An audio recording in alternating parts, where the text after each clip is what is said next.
name is Hannah Angel, and welcome back to News from Our Rooms. This week, we have Nadia who gives us a midnight snack. We have some quick bits from James, and we also have Nyasha giving us some COVID comments. But first, let's start off with DeAndre and his pandemic diary. Hey, Hannah, thank you so much. My name is DeAndre Ashley, and my beat is surrounding Natchitoches tourism. But it's been a little weird for us. My brother contracted the coronavirus, and I got the chance to do a Zoom interview with him in the same house. So let's take a look at that. Hello and welcome to the COVID experience. My name is DeAndre Ashley, and today I have my younger brother with me who we actually talked about in the last episode and how he's handling this experience with COVID. Thank you so much for actually doing this. Even though we're on opposite ends of the house right now, Alan is actually in our garage and I am in my bedroom. He thought it'd be great to get some nice lighting out there. Were you experiencing any symptoms now that you think about it, or? I mean, I don't think I was in denial. It's just I wasn't experiencing anything that seemed out of the ordinary. And like I said before, no one else was experiencing anything out of the ordinary. You asked me, you were just like, oh, did you get your results? I was like, oh, I don't think so. No, you got them. Go check. So I checked it thinking, well, he negative. I'm damn sure negative, right? As one would be.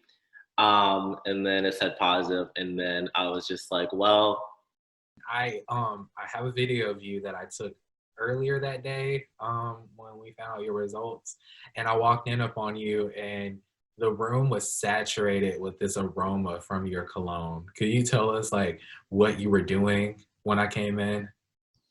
spraying my cologne, see if I could smell anything, seeing what's what. Cause at that point I was just like, let me test it. So I sprayed it a few times and I put my like whole face on, just like, nope. And then you were there, so I was just like, do you smell something? And you did, and I did, and then I was just like, well, great, because I did spray it a good bit. How did the campus handle your status? The university as a whole, I feel like is doing well with it, and they're trying their best. But I guess department-wise and just teacher-wise, it could be more communication.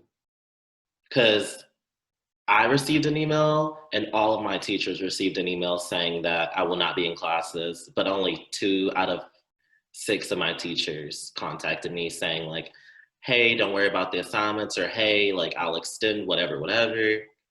Some of them still haven't gotten back to me, and I emailed them days ago.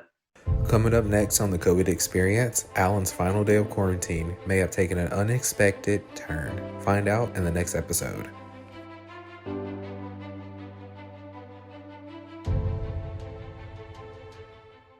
All right, so we're gonna go ahead and send it over to Keldrick. What's the title of your you gotta tell us the title of your package again. It's so funny. Quarantine Boys. My name is Kildrick, and my beat is on sports, but I'll be talking to you about us being in quarantine. So I had a chance to talk with one of my teammates, Fred Lee, who also had to be in quarantine, and he discussed the difficulties of being in quarantine this semester and the ways he had to stay in shape to be prepared for this upcoming season. I was able to get in touch with sophomore cornerback Fred Lee about his thoughts on being in quarantine, and here's what he had to say. My name is Fred Lee. I play cornerback for NSU, and I was placed in quarantine because of COVID. The hardest part about being in COVID is trying to stay in shape, so you have to find little things, to do to keep you in shape, and those little things that I did was a lot of abs and a lot of push-ups, just because I'm not able to be around anyone or go out, in public because of socially distanced. So the bad part about being in quarantine is not being able to do things, be around your family, your friends, you're just isolated by yourself. The good thing about it, I could say, honestly, you're able to get your work done, study more, have time to yourself to, refresh your thoughts and things about this semester or anything in life, honestly. Here's James Stanfield with Natchitoches Quick Bits. Yeah, it's a bit rainy and foggy out here. It's only another hurricane. The parish council has awarded a bid to pulverize several Natchitoches parish roads, turning them from a messed up patchwork of asphalt and concrete to a pulverized mess of patchworked asphalt and concrete. The plan calls for a pulverization of about 20 combined miles of the following roads. And if there's one thing that I can personally say about it is I will pay 5% extra taxes so my road can be pulverized as well. Registration for the spring 2021 semester will begin on November 2nd. Students can start the procedure of registering for classes by visiting NSU Connect and looking at the class schedule, and then meeting with their advisors. Registration will follow the following schedule. On November 2nd, graduate students, ADA students with a permit, honor students with a cumulative 3.5 grade point average, active military, veterans, ROTC cadets, and student athletes can begin registering. Seniors can start November 3rd, juniors November 4th, sophomores November 5th, and freshmen and non-traditional students with less than 30 hours on November 6th. Registration will be available through January 10, 2021, but do not wait that long. By that point, the classes that you intend to register in will be filled up, so take it from me, please do not wait until the last minute. And finally, if your commute takes you through downtown Natchitoches for the next few weeks, please add about another 2.5 hours to your journey. As the city prepares for the upcoming Christmas festival, the city will start closing down streets in order to hang up lights and decorations. So take it from somebody who's lived here for their entire life of almost 20 years, please, just take the bypass. And that's been it for Natchitoches Quick Bits. From the Cone of Uncertainty for NSU TV, I'm James Stanfield. You got to love James's quick bits. They're always so informative. So we're going to go ahead and send it over to Zoe. Hey, Zoe. Hey, DeAndre. Hey, it's Zoe with my beat on the artsy world through COVID-19. The color guard has had to change a lot this year while still practicing as normally as they can. No football season, the Demon Heat Color Guard is having to find new ways to keep their scholarship while showing off their talents. This season, they've been hard at work learning new tosses and tricks on equipment including flag, rifle, and saber while keeping safe and socially distanced. Sophomore Caitlin Gaines explains what she is looking forward to for the rest of the semester. The band extravaganza, which is actually on the 29th this month. I'm very excited to perform and get back into Turpin and to honestly see the freshmen perform with them, because I know the excitement that I had performing with the rest of the Demon Heat, especially when I dreamed of being on this team, was amazing. So.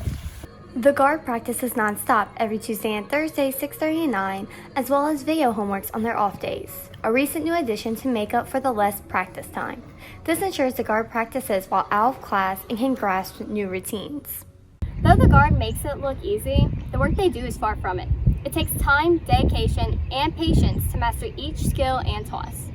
And if you're not careful, you could end up with an injury like this, or even worse. In guard, the phrase practice makes perfect becomes a reality. With less practice days, many guard members now learn new skills on their own time, and through constant drops and trial and error, these tricks and tosses are eventually mastered. Sophomore Emma Acevedo explains what's different now than the previous seasons. Well, for one, we did a lot of basics in the very beginning when normally we would have done that with band camp, so then we were stuck on that, and then now it's really fast paced, and that's about it. That we have practice only twice a week now instead of 5, 6 almost. So it's honestly a little easier, but also now it's a little more difficult because you're learning things in a week that are very difficult. Be sure to check out the Demon Heat Color Guard at the Band Extravaganza on October 29th at Turpin Stadium at 6 p.m. This will not only feature the Demon Heat Color Guard, but also the Demon Dazzlers and the Spirit Northwestern Marching Band. Come and check out what we have to show you. Though the band extravaganza was performed, you can still go to Spirit Northwestern Facebook page and watch their performance from there. And now to Hannah with her sorority life. Thank you, Zoe. This week I was able to share a little insight on what it's like being education director for Tri Sigma sorority. So let's take a look. The sorority of Sigma Sigma Sigma has 12 officer positions, one being education director, which I hold the position of. With this role, I help girls maintain good grades while also rewarding them with fun activities and prizes. One thing every girl looks forward to is Geek of the Week. Every week, girls have the opportunity to send in A's from tests, quizzes, midterms, and finals to have a chance to be Geek of the Week. When you win this title, it is usually announced at chapter meetings and you are featured on the sorority Instagram page for everyone to see. Being an education director comes with a big responsibility. I try to encourage everyone in Tri Sigma to study hard, get good grades, and then to send them in for prizes. At the end of the week, every girl who sent in an A is put into a spinny wheel. Once they are all in, I ask for a drum roll and press a button. This app randomly selects a winner, so it's always fair. Looks like Sheridan Dewey just won Geek of the Week. Let's head to the Sigma house and give her her pin. When winning Geek of the Week, you receive a piece of paper that includes an encouraging note along with the Geek of the Week pin. This pin not only represents Tri Sigma, it also represents that you have gotten A's. Having Geek of the Week definitely helps me strive to get better grades because I've looked forward to having this for so long, and every time I send in an A, I just hope and pray that I get it, and now I have it, and I'm gonna keep sending in and striving for A's so I can hopefully have this again. Geek of the Week is a fun activity to push girls to do their best. For NSU TV, I'm Hannah Angel. As you can see, Geek of the Week is a fun way to incorporate girls into getting good grades and to always strive to study. Now let's see what Nadia has. Hey Hannah, thanks guys. This week I wanted to focus all about those late night cravings, and so this is what I've whipped up this week.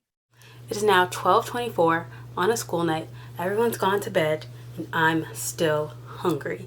So today's mission is to quickly and quietly make one of my go-to midnight snacks, mug cakes. Welcome to the first edition to Late Night Bites, and this is Operation Sweet Treats.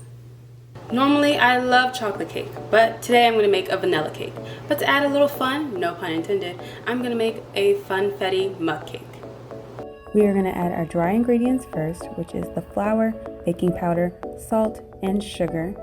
And then add your wet ingredients, which is the milk, vanilla extract, melted butter, and egg yolk. Now adding the egg yolk instead of the whole egg makes the cake more moist, dense, and soft.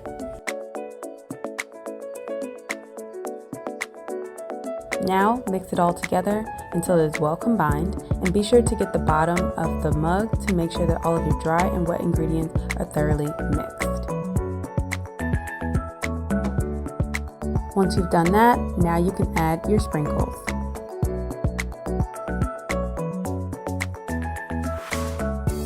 Quietly put your mug, I'm using a ramekin for aesthetic purposes, in the microwave and set it to about 1 minute. Once you've taken your cake out the microwave and made sure it is fully baked, which means that your fork should come out relatively clean once you've stuck it in the middle, it is time to melt your frosting. Now I used a Hershey bar because I love chocolate and it's the only thing I have. So you'll want to put that in the microwave for a couple minutes or until it's fully melted. And there you have a DIY frosting.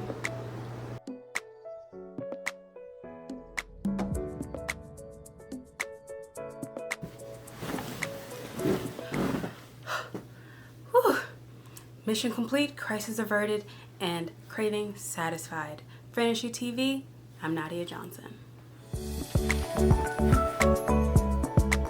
To find that recipe and much more, check out nakdishfoodfeed.wordpress.com. And now I'm going to toss it to Nyasha to see what she's got this week. Hey, Nyasha. Hey, Nadia. I've been feeling kind of down, and I know other people have felt down about just COVID and school and everything. So this week at COVID Comments, we just talked to the people we past interviewed and see what they did to get through COVID. It's the middle of the semester, and most of us feel just like today looks. Gloomy, gray, just bad. So this week, we're gonna look at how other people have been able to survive COVID. We're gonna let them give their thoughts on how to survive days like this. Be by myself. Not having to depend on friends to have fun, because couldn't really hang out with friends. So I just got used to doing things on my own and things like that. It's been kind of hard, at least for us. We're not from this country. We miss our parents, and they worry about us. And also in money, talking about money, the dollar has raised a lot. It was going crazy. finding through people you can hang out with, like close friends, make friends. I know it's hard because COVID time, but during this pandemic, you gotta stay like with people you feel like you're secure with. Well, my only advice is like try to do new things, trying to find yourself. I don't know, get a new hobby. I've been like, at least for me, it's been working out while I was in quarantine. I was working out a lot. I was just focused on myself. Bro, what COVID taught me about myself? I'd say one area I think is that during the COVID situation when I had to go home during lockdown and I had like time to really think, sit down and think, COVID helped me like line out all my gifts, all my talents and different stuff like that and just trying to better my craft, better my gifts in different areas. I got back to reading and different things like that. So before COVID, there was a lot of things that I used to do, but I kind of got busy. So COVID helped me kind of slow down, get back to the basics, get things in order. So I think it kind of makes you value people a lot more because, you know, during the shutdown, we were finally able to have time to just spend with our family. There was no, well, I'm trying to do it Friday, or maybe we could just do something. It was every day we were together, you know, like it or not. And I know for me, I liked it. I liked having my family around me, and we didn't have to rush to go do anything. And even though we're going through a rough time right now, don't let your inside feel like the outside of right now, of today. Be sure to push forward and continue. For NSU COVID Conversations, I'm Nadias Brown. And now back to you, Hannah. Thank you. That's all we have this week for News from Our Rooms. Thank you for tuning in, and we hope to see you next week. And as always, working demons.